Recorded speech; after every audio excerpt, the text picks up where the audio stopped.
Kita sepakati dulu ya, setara tidak sama dengan sama. Justru setara itu adalah saling menyeimbangkan. Syarat setara tuh apa? Mungkin gini ya, dari apa sih prediktor suatu perbedaan itu bisa menjadi masalah besar. Pertama adalah yang menjadi suatu core value-nya dia. Kedua adalah perbedaan pendapat tentang masa depan. Ketiga adalah problem solving, komunikasi. Ya, kita menemukan kayak ternyata pasangan kita nggak setara sama kita, tapi setelah udah kecemplung, apa sih yang harus kita lakuin? Gimana sih biar tahan untuk tutup kuping ketika kita ngerasa ini setara kok? Pendapat orang adalah data yang harus kita dengarkan. Data mentah kita terima, kita olah. Karena pada dasarnya gini, tiap orang juga punya hak kok untuk menentukan mau pasangan yang seperti apa. Yang baiknya dibicarakan sebelum menikah. Sebenarnya kalau pasangan yang setara itu kontribusinya tuh harus kayak gimana sih? 50-50 kah? Atau harus diomongin dari awal? Atau sebenarnya kayak open for discussions? Atau kayak gimana sih sebenarnya? Oke semuanya, selamat datang kembali di podcast Ruang Tunggu.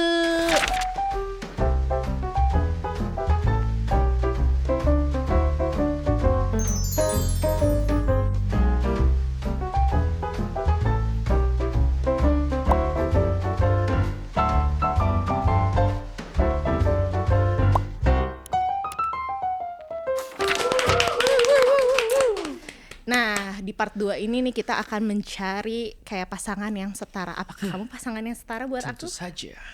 Pede banget tuh. Kita masuk lagi ke sesi rambutan. Munculnya tiba-tiba tuh. Iya, rambutannya Nunu.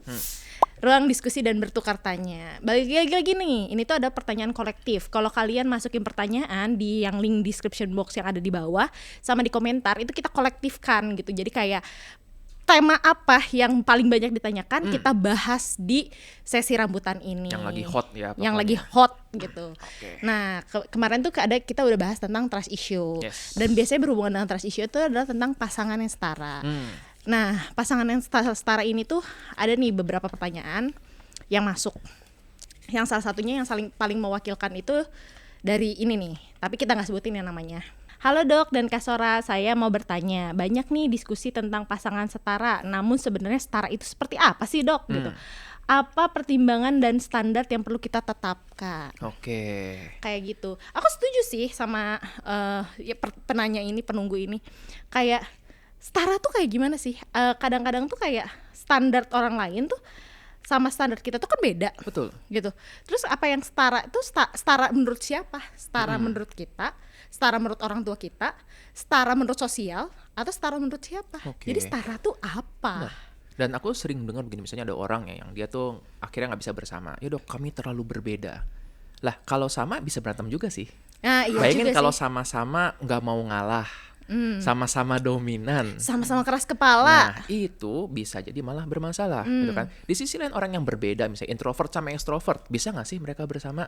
Yang satu kan, yang satu benar-benar kayak social butterfly, yang satu dia sangat-sangat ngurung diri kamar, bisa nggak sih bersama?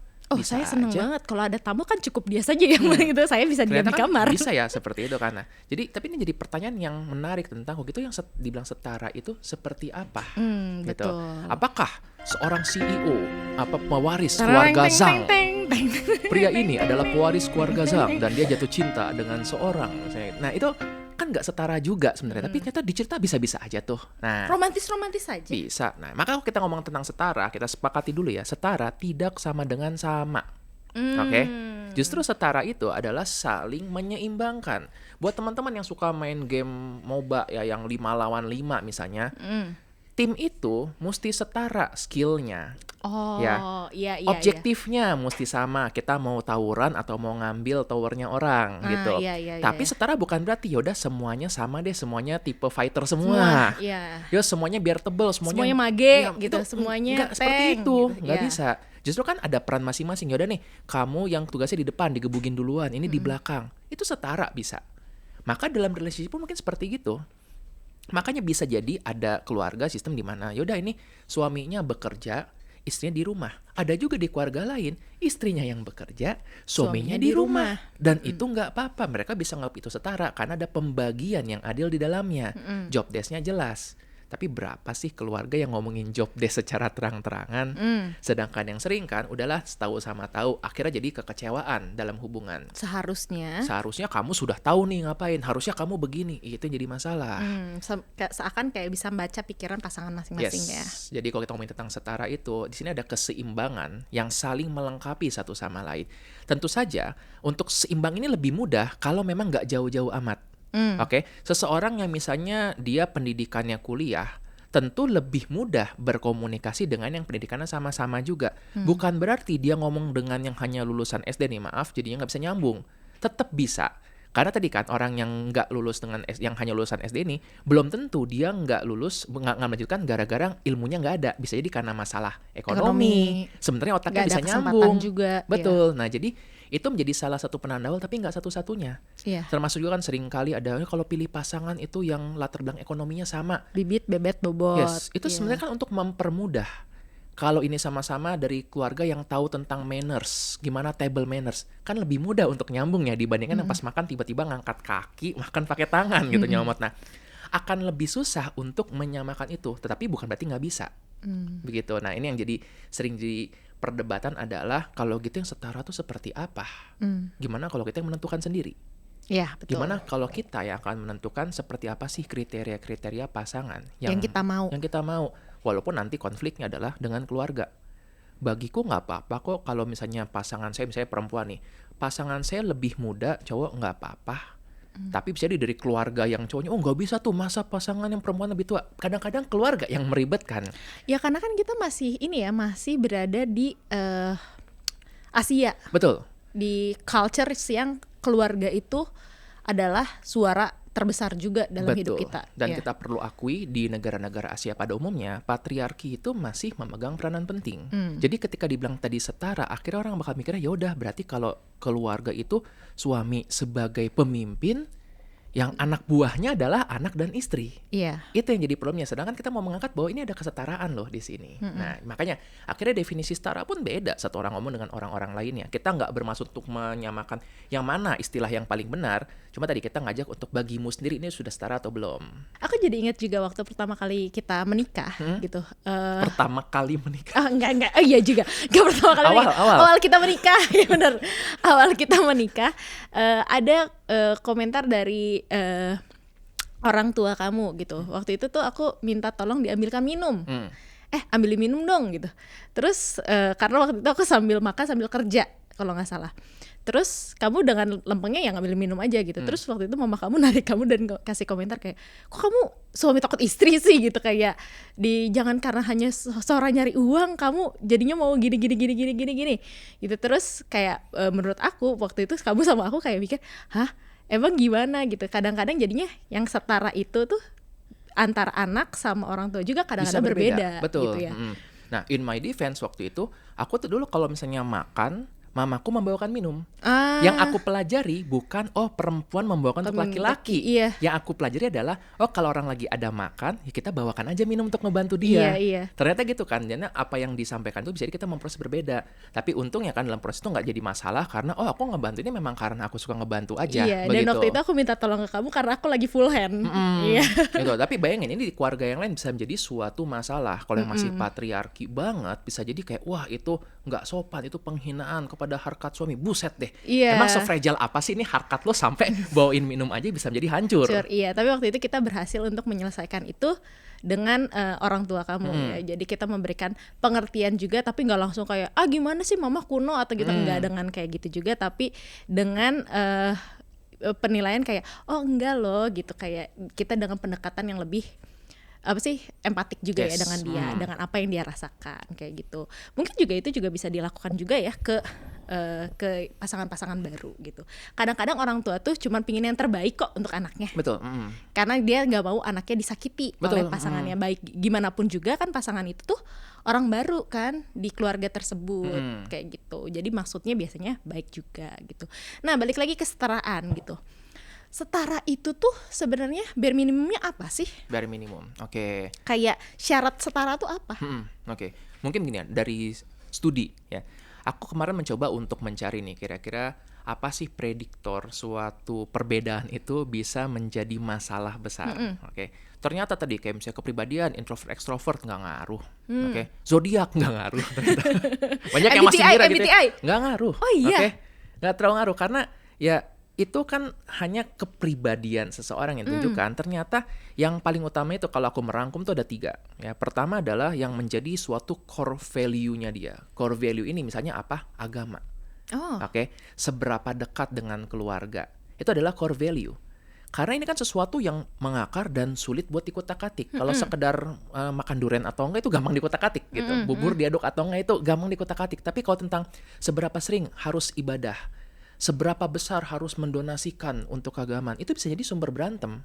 Ya karena yang satu bukannya dia nggak beragama atau jahat, bisa jadi ngerasa udahlah ini nggak prioritas utama dalam hidupku, aku lebih prioritaskan untuk pendidikan anak-anak. Yang satu merasa oh enggak, ini bagian dari hidup kita.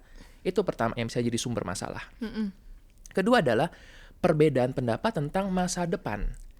Misalnya apa? Mau punya anak atau enggak? Punya anak berapa? Anak sekolahnya di mana? Tentang masa depan. Kenapa ini jadi masalah? Karena kan hubungan ini akan berlanjut ke masa depan. Iya benar. Jadi akhirnya kalau ini udah nanti juga beres sendiri, bisa jadi pas nyampe mereka belum siap ngomongin tentang itu. Dan lagi-lagi pandangan masa depan juga kan berhubungan dengan core value. Aku sering banget mendengarkan tentang masalah, misalnya yang sering ya suami pengen punya anak, istrinya nggak mau. Entah karena trauma mungkin di masa lalu, mungkin sering mendengarkan cerita jadi ibu tuh capek, ditakut-takutin akhirnya jadi takut, terus udah gitu malah disalahin, kenapa kamu nggak mau punya anak, padahal udah makan terus-terusan takut seperti itu. Nah jadi tadi pertama adalah tentang core value yang berbeda, kedua pandangan masa depan berbeda, ketiga adalah problem solving, komunikasi.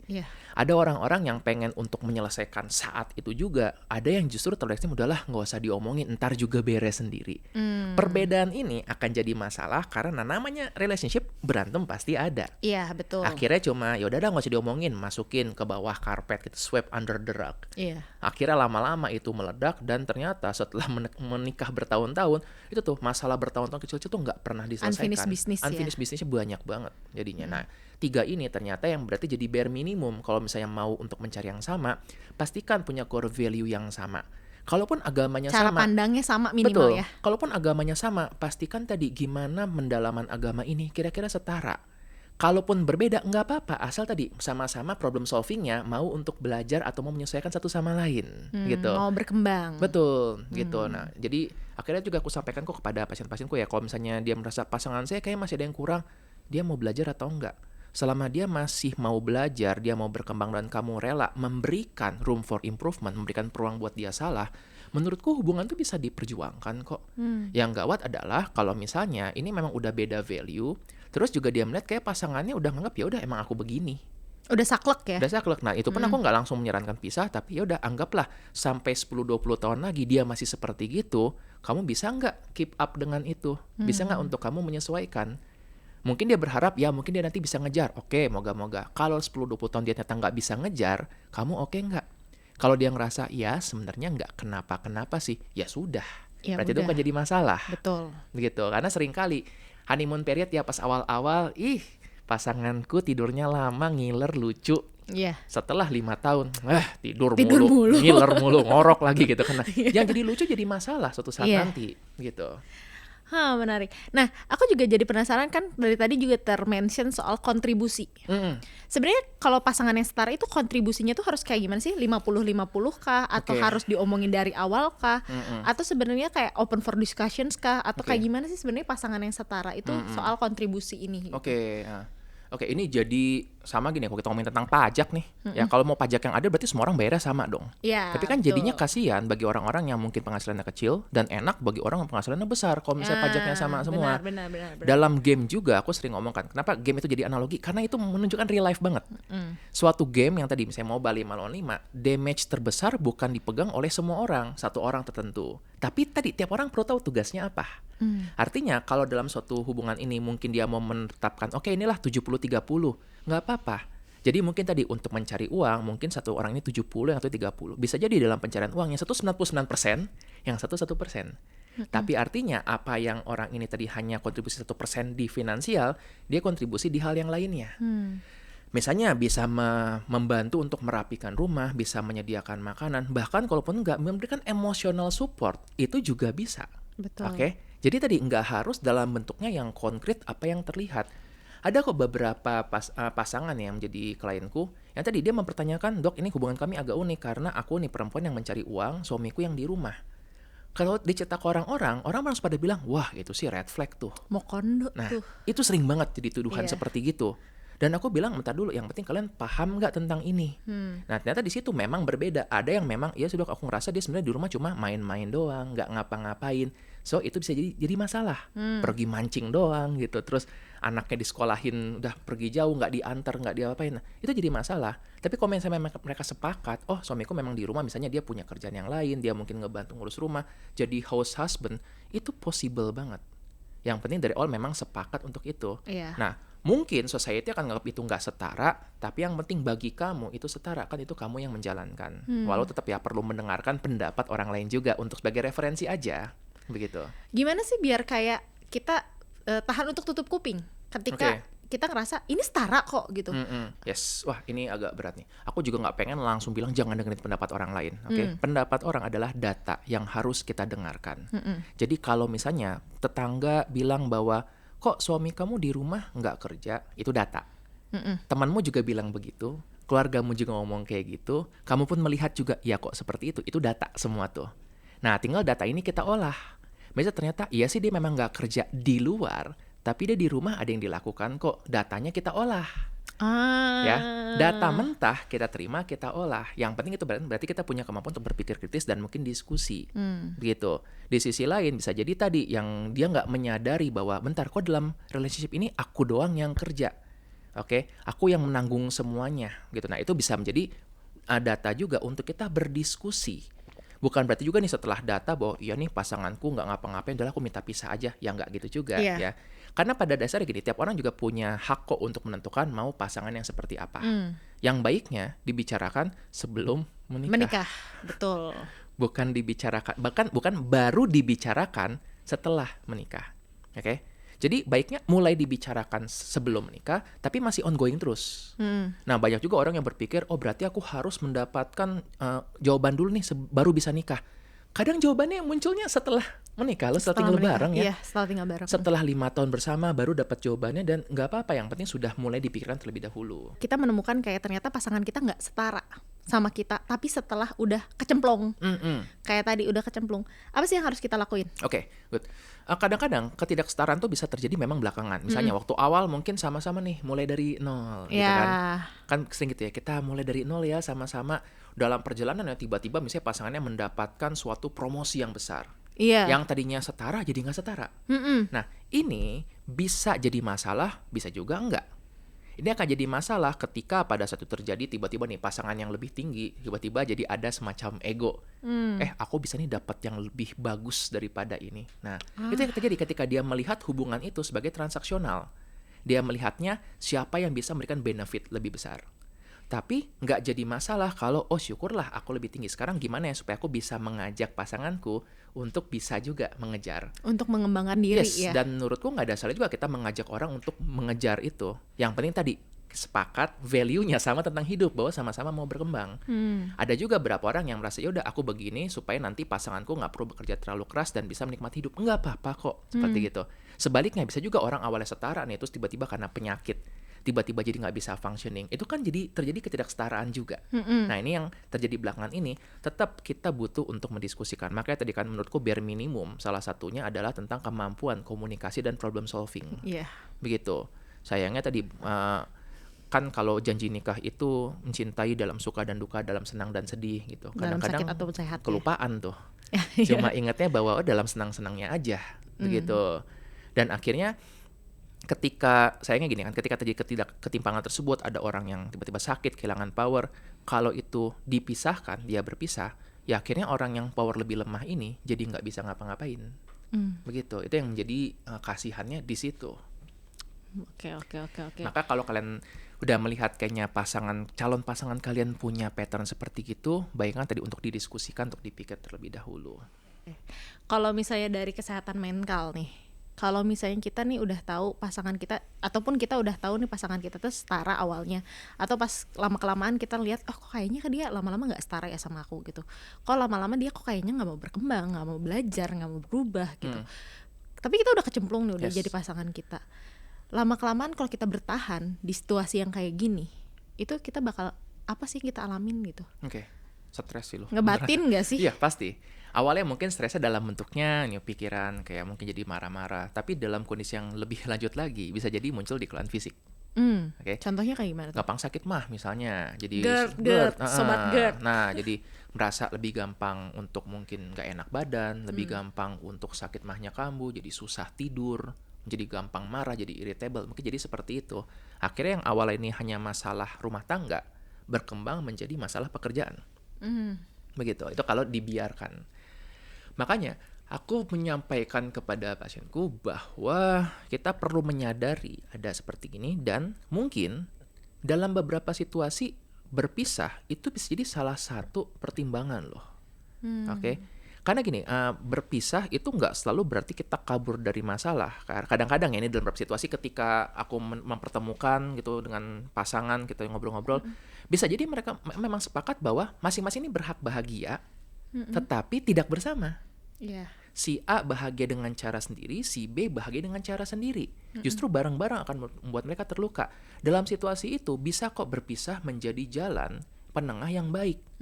Pasti pertimbangannya ribet. Kalau sudah punya anak ribet lagi, sudah punya usaha bersama ribet lagi gitu. Belum lagi kalau misalnya satu lebih punya power, itu ribet lagi. Cuma aku memberikan peluang bahwa itu tuh selalu bisa jadi bahan untuk diskusi. Tapi pasti perlu untuk hati-hati banget ya, karena pas lagi emosi kan gampang tuh bisa untuk ngomong udahlah mendingan pisah aja. Nah itu juga hati-hati dengan ngomong kayak gitu, karena semakin gampang diomongin otak kita jadi adaptasi. Jadi akhirnya mikir udah masa udahlah pisah aja gitu. Semakin seperti itu solusi yang gampang ya. Udah, padahal kan perpisahan itu sesuatu yang harus dipikirkan secara matang. Betul. Kalau misalnya kadang-kadang nih aku ngelihat nih orang yang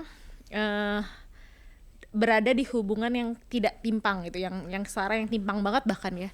Justru yang posisinya lebih tinggi atau terlihatnya jadi lebih lemah. Terlihat lebih, padahal posisi dia tuh lebih pintar atau nggak lebih kaya atau lebih apa, pasangannya justru yang beban, tapi dia justru terlihat yang lebih lemah. Ngalah gitu jadi. Iya, jadinya lebih ngalah gitu. Itu kenapa sih bisa kayak gitu? Justru yang kayak yang posisinya jelek nih, posisinya lemah, kayak misalnya kayak dalam bibit bobot-bobotnya nggak kuat, malah jadi kayak petantang petenteng gitu. Lah emang sering gitu kan, yang utang lebih galak kan daripada yang diutangin. Iya, petantang petenteng, tapi biasanya yang posisinya lebih kuat itu biasanya malah jadi lebih kisut, lebih kayak ya udah deh emang pasangan gue kayak gitu. Ini tidak selalu ya. Pasti berhubungan dengan gimana kepribadian dia dan attachment styles misalnya. Bagi orang-orang yang avoidant, yang cenderung untuk menghindari konflik, menghindari masalah, dia mungkin akan ya udahlah diiyain aja. Kenapa? Lebih cepat. Sebelumnya dia mungkin sudah pernah untuk mendebat, tapi kayak capek, ujung-ujungnya juga nggak berubah juga, udahlah diiyain aja. Nah jadi itu yang terjadi. Makanya dalam suatu hubungan tuh kadang nggak bagus juga ketika bilang udah dok biar aman saya selalu ngalah. Aku berkali-kali mengatakannya, kalau kita ngomong selalu ngalah, artinya kita melihat itu sebagai sebuah kompetisi. Ada yang menang, ada yang kalah, gitu kan. Nah, gimana berarti untuk menanganinya? Berarti perlu untuk menyadari ini nih bukan kamu melawan dia, ini adalah kamu dan dia bareng-bareng melawan masalah. Masalahnya ini apa, didefinisikan dulu, begitu. Kalau misalnya pada ujungnya nih, hubungan yang setara itu selain berpisah, ada nggak sih solusi lainnya? Ada yang namanya couple counseling. Couple counseling itu adalah sebuah proses terapi yang bukan cuma nih, yaudah deh konsultasi berdua bareng sama psikolog atau psikiater. Banyak yang ngira couple counseling kayak gitu. Dalam couple counseling yang diterapi itu bukan orangnya, tapi hubungannya. Jadi katanya dalam couple counseling itu pasiennya ada 3. Satu pasiennya si A, si B, dan hubungan mereka. Bisa jadi si A-nya baik-baik saja sebagai manusia, si B baik-baik saja sebagai manusia, tapi hubungannya berantakan. Nah, jadi itu yang coba untuk diterapi. Nah, tapi ini ya kalau tadi misalnya memang dalam kondisi yang benar butuh untuk penanganan. Kalaupun belum sampai situ, sebenarnya yang penting adalah mau untuk mencoba berkomunikasi. Aku cukup senang karena seringkali nih podcast Ruang Tunggu ya episode itu digunakan sebagai bahan diskusi loh oleh pasien-pasienku yang ngobrol sama pasangannya. Sekali. Karena kan dia melihat bahwa boleh nih, jadi mereka nonton bareng, diskusi tentang itu. Jadi paling enggak ini menyamakan bahwa ini loh yang kita rasakan. Yuk kita coba untuk perbaikin. Asal tadi kan tujuannya bukan untuk nih nonton nih gitu. Bahan deep talk ya, bahan deep talk. Kalau bisa bagus kan seperti gitu. Tapi bayangin kalau misalnya kemarin kita bahas tentang trust issue dikirimin. Nih, inilah kenapa aku curiga sama kamu. Aku tuh trust issue, makanya kamu harus ngertiin aku. Ya, jangan jangan gitu ya. Jangan jadiin video-video kami sebagai bahan defensif ya. Justru kan tadi untuk ngebuka komunikasi. Yeah. Ya, nggak selalu kok harus diterapi karena pada akhirnya ini kan hubungan kalian. Kalaupun mau diperbaiki, kalian yang memperbaiki itu. Kalaupun ada orang yang terlibat, itu jadi penengah. Nggak harus psikiater atau psikolog. Ada beberapa orang yang mungkin mempercayai temennya yang lebih dewasa. Iya. Ada yang mungkin akan melibatkan orang tua atau mertua. Walaupun aku nggak terlalu menyarankan, tapi kalau mereka percaya dengan orang ini bisa netral, boleh kok. Pemuka agama bisa. Yang penting kan tadi seseorang yang dia look up dan bisa dipercaya menjadi wasit dalam interaksi itu. Jadi sebenarnya nggak harus terapis ya? Nggak harus. Bedanya mungkin kalau tadi seorang terapis, dia kan sudah terbiasa melihat pola dan tadi bisa memberikan konstruksi yang masukan yang lebih objektif bagi semua pihak. Karena tadi kalau misalnya ini tentang, yaudah deh ditengahin sama mertua, ntar dulu ini mertua berarti kan kemungkinan dia akan lebih condong ke anaknya dibandingkan ke menantunya. Mertuanya terapis juga. Plot twist. Tetap juga sih biasanya tidak disarankan. Soalnya itu. bias ya, bias. Betul. Nah kayak sebisa mungkin tadi yang netral itu. Nah jadi pada akhirnya minimal ya setara ini dalam pola komunikasi dan penyelesaian masalah. Oke. Minimal banget itu deh. Okay. Minimal ya. Mau untuk belajar, nggak mau untuk selalu langsung menyalahkan, nggak mau langsung buru-buru ngejudge, dan tadi fokusnya adalah mencari solusi, bukan mencari siapa yang salah, tapi mencari nih apa yang salah dan bisa diperbaikin. Udah, itu aja. Ya dan dulu kayak kita pernah baca kan bahwa prediktor terbesar dari suatu relationship ya yang konflik dalam rumah tangga yang berujung ke perceraian itu bukan tentang konflik seberapa sering atau tentang temanya apa, tetapi bagaimana yang cara dilakukan ketika konflik itu. Yang controlling, yang menyelesaikan dengan udahlah pokoknya kamu harus ngikutin aku, harusnya kamu gini. Itu cepet banget untuk menuju ke perpisahan. Karena tadi ada keinginan untuk mendominasi.